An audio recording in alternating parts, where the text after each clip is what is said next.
Por que Freud não acreditava em Deus? Essa ideia, por que Freud não acreditava em Deus, foi até título de um livro de Ana Maria Rizzuto, né? Ana Maria Rizzuto, né? Escreve R-U-Z-Z, tá aqui, ó, no cantinho aqui. Ana Maria Rizzuto, procura esse livro, ela é muito interessante. Ela traça uma psicobiografia de Freud, né? Ela deixa bem claro no livro, já na introdução, que ela não procura fazer uma análise psicoterapêutica de Freud, tá? Ela não entende que Freud sentou no divã dela e ela começou a analisar o Freud, mas de certa forma ela faz uma psicoanálise através das cartas que Freud deixou nos seus comportamentos, e ela procurou responder essa pergunta: por que Freud, né, ele negava tanto a Deus? E é importante que eu quero falar sobre o sentimento de culpa nesse vídeo. Eu acho importante eu apresentar Freud para você nesse viés. Por quê? Porque esse entendimento de Freud vai fazer você compreender por que ele falou algumas coisas que eu vou citar daqui a pouco. Então vamos lá. O Freud, ele teve uma série de perdas físicas e emocionais desde a mais tenra idade. Primeiro, a relação dele com o pai dele, Jacob, né, Freud, que era muito religioso. Anota esse detalhe que é importante: o pai de Freud era muito religioso, ele era um judeu bem praticante mesmo, tá? Ele era um homem péssimo como um pai. E isso não justifica tudo, mas explica muitas questões. Além de ser péssimo, Freud, quando era criança, ele se apegou mais a quem? A um avô, né, paterno, a um tio e a babá que ele tinha. E de uma hora para outra ele foi perdendo essas pessoas num curto espaço de tempo. Em primeiro lugar, morreu o avô dele. Isso foi para ele um golpe muito grande, que ele não superou, né? Pouco tempo depois morreu o tio de Freud. Ele tinha um sentimento muito forte pelo tio. E o pai dele mandou embora a babá dele, que cuidava dele. A babá cuidava de tudo na casa dele. Então, na mente da criança, Freud, a babá que ele tinha um apego muito grande, também o abandonou, foi embora, morreu. Embora ela não morreu de verdade, apenas foi embora da casa dele, trocou de emprego, qualquer coisa assim. Mas para ele foram 3 lutos, e para piorar esses 3 lutos de Freud, o pior, que mais marcou a vida dele, que esse sim ele nunca superou direito, foi a morte do seu irmão Julius. E aí quando o irmão dele morreu, aí que ele acreditou no ceticismo mesmo, né? Que ele caiu no ceticismo. Então a doutora Setsuto, que é uma psicanálise, ela pensou assim: criança até certa idade, aos 6, 7 anos de idade, os pais representam a primeira imagem de divindade para as crianças, né? Há estudos mesmo não religiosos que comprovam isso. Essa figura do pai e da mãe como heróis da criança é muito forte. E a ausência dele, geralmente a criança se apega ao outro para substituir aquele vazio deixado ali. E a falta de relacionamento sadio entre a criança e esses adultos na primeira parte da idade dela pode resultar num distúrbio do relacionamento dessa criança, que agora é um adulto, né? Porque a primeira imagem de Deus é de um adulto protetor ou não protetor, como foi o caso de Freud. Tá? O pai dele não cuidava dele, desprezava Freud. Então ele criou no inconsciente dele a programação seguinte: nós temos a carência da proteção, mas essa proteção não existe. Tá entendendo? Porque eu não fui protegido nem pela minha babá, isso é inconsciente. Não fui protegido pelo meu tio, que ele me abandonou. O meu avô me abandonou, o meu irmão me abandonou. Então todo mundo que eu esperava que fosse me proteger me abandonou. Então nós nascemos com a sensação do abandono, mas a única maneira de vencer essa sensação, tá, é ignorando um objeto protetor. Aí Freud pega e transplanta esse trauma dele, tá, para a figura de Deus, né? Para a figura de Deus. E na visão de Freud, Deus era o quê? Deus era a supremação do pai, né? Deus era o quê? O pai levado à grandeza absoluta. Freud dizia assim, que Deus era... Essas frases estão nos livros dele, tá? Eu não sou especialista em Freud, né? Na verdade, pesquisei algumas coisas aí, mas com muita clareza, tá? Existem trechos de publicações sobre Freud, mas eu vou dar informações que os especialistas dão para você, e eu fui na fonte, tá? Você vê muitas expressões em Freud de Deus como sendo o substituto do Pai, Deus sendo a exaltação do Pai, Deus sendo a cópia do Pai. Então, essa imagem que ele tinha do pai Jacob Freud era péssima, é lógico que a imagem desse Deus era péssima também para ele. Só que doía tanto na cabeça de Freud o abandono do pai terreno, que ele preferiria ter sido um órfão a ter tido o trauma da rejeição. Tá vendo? Você sabe que quando você nasce e é órfão, e você sabe que não tem pai e mãe, porque eles morreram num acidente automobilístico, por isso que você nasceu sem pai e sem mãe.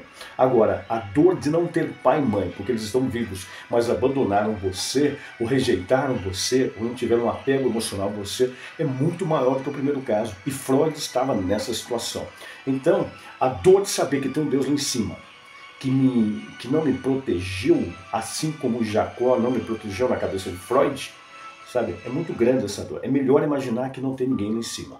Então Freud dizia que a nossa carência de Deus é a carência de um pai protetor e a solução para os nossos problemas é solucionar essa carência do pai protetor. Né? Na minha opinião, Freud aqui deu um tiro no pé e na sua teoria, apesar do brilhantismo dele, sabe, em função dos seus traumas não resolvidos aí. A Bíblia aqui, ó, a Bíblia de um modo geral, vai na contramão disso. A Bíblia já parte do pressuposto que nós temos uma carência de Deus e que nós temos que buscar a Deus. Quando você vai no Salmo aqui, ó, vamos lá, no Salmo 42, vamos pegar aqui, é um dos textos mais lidos que tem aqui, ó, 42. Ó, Salmo 42, se tiver sua Bíblia, acompanhe comigo, tá? Vou ler para você aqui agora.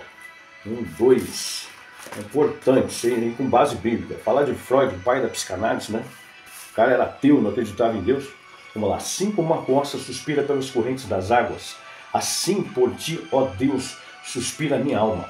A minha alma tem sede de Deus, do Deus vivo. Tá? Percebeu? A minha alma tem sede de Deus, do Deus vivo. Quando você vai lá em Eclesiastes também, fala assim, que colocou no coração do homem a eternidade. Né? Ou lá em hebraico, a sede do eterno, do transcendente e tudo mais. A diferença da Bíblia é que ambos admitem a carência de Deus. Para Freud, o objeto da carência não existe, enquanto que a Bíblia, a solução é encontrar com o objeto dela. Para Freud, a solução da carência é admitir que ela nunca será satisfeita em tentar conviver, sabe? E isso aí que é a grande diferença de Freud. Agora me chama a atenção que Freud nunca conseguiu ser um sujeito bem resolvido até o final da sua vida. Tem uma autora australiana, tá, chamada Janine Burke. Ela escreveu um livro muito interessante, Os Deuses de Freud. Tá? É uma especialista de Freud. Ela conta uma coisa que dificilmente a gente ouve por aí em palestras. Né? Existe um seriado de Freud que passou no Netflix, tá? Esse seriado, eles retratam alguma coisa parecida. Se caso você assistiu essa série, a doutora Burke, ela quando fala dos deuses de Freud, ela faz um levantamento de um comportamento muito interessante que Freud adquiriu depois que o pai dele, Jacob Freud, morreu. Quando Jacob morreu, no primeiro momento ali, dos primeiros meses da morte de Jacó, Freud se sentiu liberto, sabe, da figura que tanto o oprimia emocionalmente. Mas depois de um tempo ele percebeu que ele não conseguia ficar livre da figura do pai, por mais que ele se autoterapizasse. Uma das coisas que ele começou a fazer a partir daí em diante foi colecionar peças arqueológicas, especialmente relacionadas à mitologia grega, tá? Especialmente, assim, relacionadas à mitologia grega. Então, a casa dele, ele tinha mais de 2.500 peças arqueológicas, né? Vai vendo só. E peças caras, né, que ele pagava. Essas peças foram empacotadas depois de alguns anos da sua morte. A família doou essas peças para 2 museus, né, no mundo. Aí. Tem um museu que fica em Viena lá. E entre essas peças ele comprava estatuetas.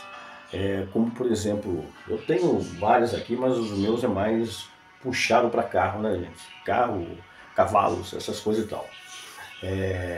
Ele tinha um costume de, quando ele comprava essas estatuetas, ele fazia o que? Uma cerimônia de recepção dessas estatuetas na coleção dele. Até com jantar. Ridículo, né? Mas não tinha pessoas convidadas, era só ele e a estatueta. Algumas ele guardava em casa, outras no escritório. Mas ele não espalhava em vários cômodos da casa, entendendo? Para todo mundo poder ver, não. Elas ficavam como se fosse assim um altar. Sabe, então, no consultório dele, quando ele estava terapizando, atendendo uma pessoa, quando a pessoa estava falando das lutas dela, às vezes o Freud ficava ouvindo e fazendo um carinho em uma das estátuas. Carinhava a estátua, colocava, ficava observando. Ridículo, né? Essas estátuas têm 2 coisas interessantes. Emília Ferreiro, que é uma mulher especializada também em educação, ela também escreveu algumas coisas falando de Freud. Emília Ferreiro, ela fala que Freud, nos momentos mais assim, impactantes de boa memória do pai dele, é que o pai dele, quando criança, contava para ele histórias da mitologia grega. Olha que interessante. Hein? Por isso que não podia ser uma estátua qualquer, tinha que ser uma estátua da mitologia grega. Né? Ele tinha, por exemplo, estátuas ali, não só da mitologia grega, mas principalmente da mitologia grega. Ele tinha estátuas de Eros, né? Uma das estátuas que ele mais gostava é o deus do amor, né? Ele fala do Eros. Ele tinha uma estátua, várias estátuas da Esfinge, né? Que ele comprou em antiquários, que foram encontradas estátuas de 400 anos antes de Cristo, 500 anos antes de Cristo. Tem uma estátua que era predileta dele, que embora não fosse da mitologia grega, ele tinha um carinho muito grande, que era Ísis, amamentando Osíris. É uma das estátuas mais caras da coleção. Interessante. Ísis amamentando Osíris. Então você vê que ele se projetava naquilo ali. E o que me chama a atenção, eu coloco um parênteses, que passa-se a ideia por aí, muitos ateus querem passar em Deus, que os ateus são pessoas bem resolvidas. São livres pensadores, são pessoas que superaram os traumas da religião. Há muita gente que coloca na internet assim, não, eu fui liberto das amargas da religião e da crença, eu agora sou uma pessoa lúcida, não tem mais esse negócio de crente, de igreja. Tem muita gente passando essa ideia, mas é muito interessante que a maior parte dos ateus famosos, você vai fazer uma biografia dele, você vê que a pessoa está mal resolvida. O próprio Freud, que desenvolveu tantas técnicas que ajudam tantas pessoas, eu conheço pessoas que fizeram psicanálise e ajudou bastante essas pessoas. Conheço pastores aí, homens de Deus, que já fizeram psicanálise e dizem que ajudou muito. Mas pensa no que ele mesmo, Freud, era uma pessoa com comportamento neurótico, cara. Pensa bem. Né? Porque, sabe, a partir do momento que a pessoa fica fazendo carinho numa estátua, conversando com um objeto aí, sabe, chorando com um objeto, sabe, meu, cara, às vezes a gente tem um carinho pelas peças aqui, mas nada de idolatria, não, isso aqui é coleção, sabe? Agora, então, é interessante você ver que o Freud nunca ficou bem resolvido com essa ruptura que ele teve com Deus por causa do trauma com seu pai. Né? Isso passou por todo o seu escrito. Esse livro que eu mencionei para você, O Mal-Estar, né? O Mal-Estar da Cultura, esse livro ele publicou em 1930, o Freud ele trabalha a culpa ali como sendo uma coisa que nós nunca vamos vencer. Interessante, nós nunca vamos vencer. Ele escreveu isso. Tanto é que tem um especialista em Freud, tá? Esse Estrada, você pesquisa aí, tá? Na antologia de autores falando sobre culpa, esse autor até coloca para Freud a culpa não tem cura, não tem cura, tá? A dor de se sentir culpado é simplesmente a dor de viver. Isso é forte, meu. Isso é muito forte, entendeu? A dor de se sentir culpado é a dor de viver, né? Estranho, muito forte isso. Tanto é que tem uma expressão que o Freud usava, né, nos seus livros para falar da culpa, expressão assim, Schuld. Schuld é um termo alemão que tem ligação com dívida, tá? Com dívida. Culpa, nos escritos alemães de Freud, tem a ver com dívida. Ele deixa claro que essa é uma dívida que nunca vai ser paga. Ridículo, né? Que nunca vai ser paga. Que pena que ele pensava assim, que pena que ele chegou a essa conclusão, né, que a dívida nunca vai ser paga, porque de acordo com a Bíblia, ó, a dívida é paga, tá? Paulo fala em Romanos que nós podemos ter paz com Deus por meio de Cristo Jesus, Romanos capítulo 5, verso 1, justificados, pois, mediante a fé, temos paz com Deus, mediante Cristo Jesus, porque Paulo também deixa bem claro que a dívida que havia contra nós foi paga. Né? Tem vários textos, Colossenses, ó. Lá em Colossenses tem um versículo muito interessante, em Colossenses 2, tá? Então, quer dizer, essa é a melhor ferramenta que você tem para entender. E lá em Colossenses, não é no 13 e 14 não, tá? Colossenses, onde Paulo fala que nós temos uma dívida, aqui ó, Colossenses 2,14 na verdade, Colossenses 2,14, pode conferir aí. Paulo falou o seguinte, enquanto vocês estavam mortos, seus pecados na incircuncisão da carne, ele deu vida juntamente com Cristo, perdoando os nossos pecados, cancelando o escrito de dívida que era contra nós. Então Cristo cancelou o escrito de dívida que era contra nós. Não temos mais dívida. Mas, por Freud não trabalhar a ideia da redenção trazida por Deus, para ele a dívida continua, sempre continuou. Né? Em Romanos 8, verso 8 também, vai lá, Romanos 8, verso 11, Tá? Diz assim na nossa Bíblia, e na tradução hoje, que fala assim: se em vocês habita o Espírito daquele que ressuscitou Jesus entre os mortos, esse mesmo que ressuscitou Jesus entre os mortos, vivificará também o corpo imortal de vocês por meio do Espírito que habita em vocês. Ou seja, Cristo perdoou os nossos pecados, tá? Aqui, ó. Não temos mais dívida, não temos mais que ter medo, tá? Ó, nós já somos filhos de Deus. O apóstolo Paulo, assim como Freud, ele também lutava contra traumas pessoais, né? Em Romanos capítulo 7, versículo 19, 18, 19, Paulo fala o seguinte: porque eu sei que em mim está na minha carne, não habita bem nenhum. E quando vai para o verso 24, Paulo diz: miserável homem que sou, quem me livrará do corpo dessa morte? Paulo e Freud admitiam que o seu passado de erros, de faltas de culpa o aprisionava. Tá entendendo? O problema é que Freud para aqui, mas Paulo continua. Paulo continua dizendo: quem me livrará do corpo dessa morte? Ele responde: graças a Deus por Cristo Jesus nosso Senhor. Já o Freud, como não tinha o graças a Deus por Cristo Jesus no Senhor, nos ensinava apenas a lidar com a culpa e não resolver a culpa. Isso é muito ruim, sabe? Então a psicanálise ela é boa, ela é muito boa a psicanálise, né? Mas ela tem a sua limitação. A psicanálise sozinha não vai te tirar do buraco. A psicanálise sozinha pode ser um prato de arroz e feijão puro, que mata a sua fome, mas não tem todos os ingredientes, nutrientes e vitaminas que você precisa para não ter um problema de anemia ou falta de alguns alimentos, tá certo? É uma refeição, mas não tem todas as vitaminas que eu preciso para ter uma vida saudável. Aliás, é curioso que o Freud também, justamente por admitir que a culpa não tem cura, por isso que o Freud ensina a conviver com isso, Freud ele faz uma análise espetacular. O problema de Freud é que ele pega o metrô correto, mas desce na estação errada.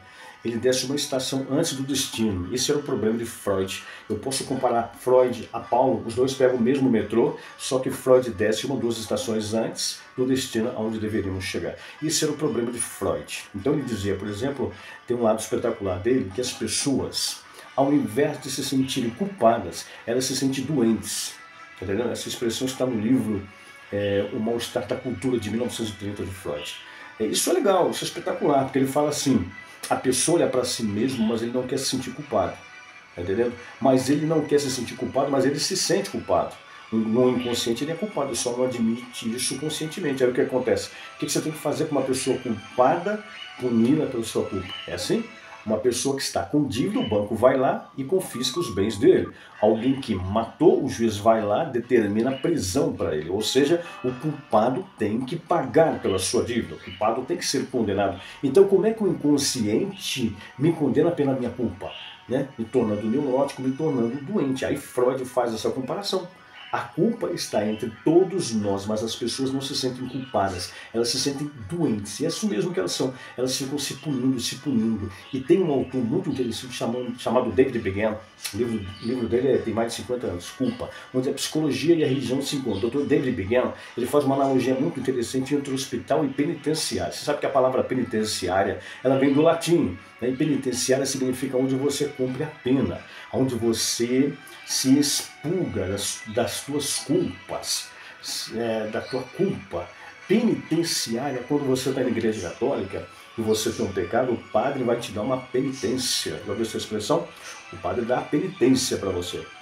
O juiz põe você na penitenciária. Penitência e penitenciária vem da mesma raiz latina. Culpa, culpa, culpa. Aí o Dr. David Begin faz uma comparação entre as penitenciárias e os hospitais. Ele falou que do ponto de vista da culpa, os dois estão em pé de igualdade.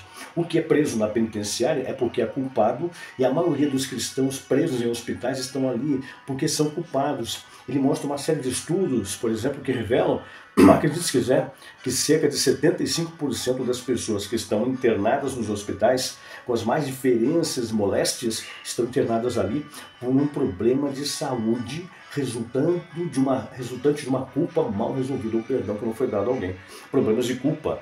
Note, eu não estou falando que 100% das pessoas estão ali por culpa. Não adianta você mal interpretar. André, você é muito cruel, André. Minha mãe morreu de câncer no hospital e foi a pessoa que mais perdoou que eu já conheci. Não estou falando 100%, estou falando 75%. Tá? Para muita gente, tem muita gente que está no hospital, ou às vezes o carro veio, atropelou, foi acidentado, está ali. Há pessoas que adquiriram um câncer com um fator genético. O pai morreu de câncer, ele teve no DNA dele um câncer também. Eu não estou dizendo que 100% das pessoas é problema de culpa, mas 75% é um número alto. Se as pessoas fossem melhor resolvidas com a questão da culpa, talvez a maior parte dos hospitais poderiam estar vazios hoje. Esse é o ponto. O Dr. David Begin dá muitas fontes do que ele fala. Agora, esse é o interessante da questão. Se eu for para a ala de Freud, que não tem cura, só tem que conviver com a culpa, isso é ruim. Por que isso é ruim? E cuidado, hein, meu? Há uma certa, vamos dizer assim, cura para a culpa hoje, que também não cura, tá? É aquela ideia das pessoas de sublimarem o erro dele para fingir que nada aconteceu, tá? Hoje tem muita gente que é culpada, tá errado, mas ele não quer que ninguém o culpe. Ele quer amor. Cuidado, cuidado, hein? Cuidado, hein? Cuidado com isso aí. Eu entendo que os seus traumas podem ter levado você a ser uma pessoa promíscua, tá? Nem por isso eu vou falar que você pode ser promíscuo, coitadinho. Ele é promíscuo porque ele teve problemas na infância, coitadinho. Existe uma galera aí, até pregadores do evangelho mesmo, sabe? Que não quer mais chamar o pecado pelo nome. Ele até chama o pecado pelo nome daquele que discorda dele. Quando a pessoa discorda dele, ele chama o pecado pelo nome. Mas quando a pessoa é par com ele, aí ele vem com esse discurso: não, tadinho, você não pode julgar, a gente tem que amar, não, Jesus, quando ele perdoou, ó, a mulher adúltera, ele falou o que para ela? Eu também não te condeno, porém vá, não peques mais, não peques mais. Romanos capítulo 6, versículo 1 diz assim: que diremos então? Continuaremos no pecado para que a graça de Deus aumente ainda mais? De maneira nenhuma, né? Como viveremos do pecado nós que para ele morremos? Está entendendo então, pessoal? Aquela velha frase que eu vi logo que eu entrei na igreja: Deus odeia o pecado, mas ama o pecador. Hoje eu tenho que falar essa frase ao contrário: Deus ama o pecador, mas continua odiando o pecado. As pessoas agora só leem pela metade, né? Mudou a ênfase, só foi: Deus odeia o pecado, mas ama o pecador. Então, calma, tá? Hoje eu tenho que falar assim, ao revés: Deus ama o pecador, mas odeia o pecado, tá? Meus amigos, hoje foi uma mensagem um pouco mais comprida para você, espero que você tenha entendido. Aqui a gente falou de Freud, que foi o pai da psicanálise, mas infelizmente, é como eu disse aqui, pegou o metrô certo, mas desceu na estação errada. Se apega nisso aqui, ó, na palavra de Deus, que aqui está a verdade, aqui está a solução para a tua vida, tá certo? Um beijo forte no seu coração, assiste o vídeo de novo, eu tenho certeza que você vai entender tudo que eu falei aqui para você nessa... Hoje é terça-feira. Um forte abraço. Até o próximo vídeo, se Deus quiser, e com certeza ele há de querer. Tchau, tchau.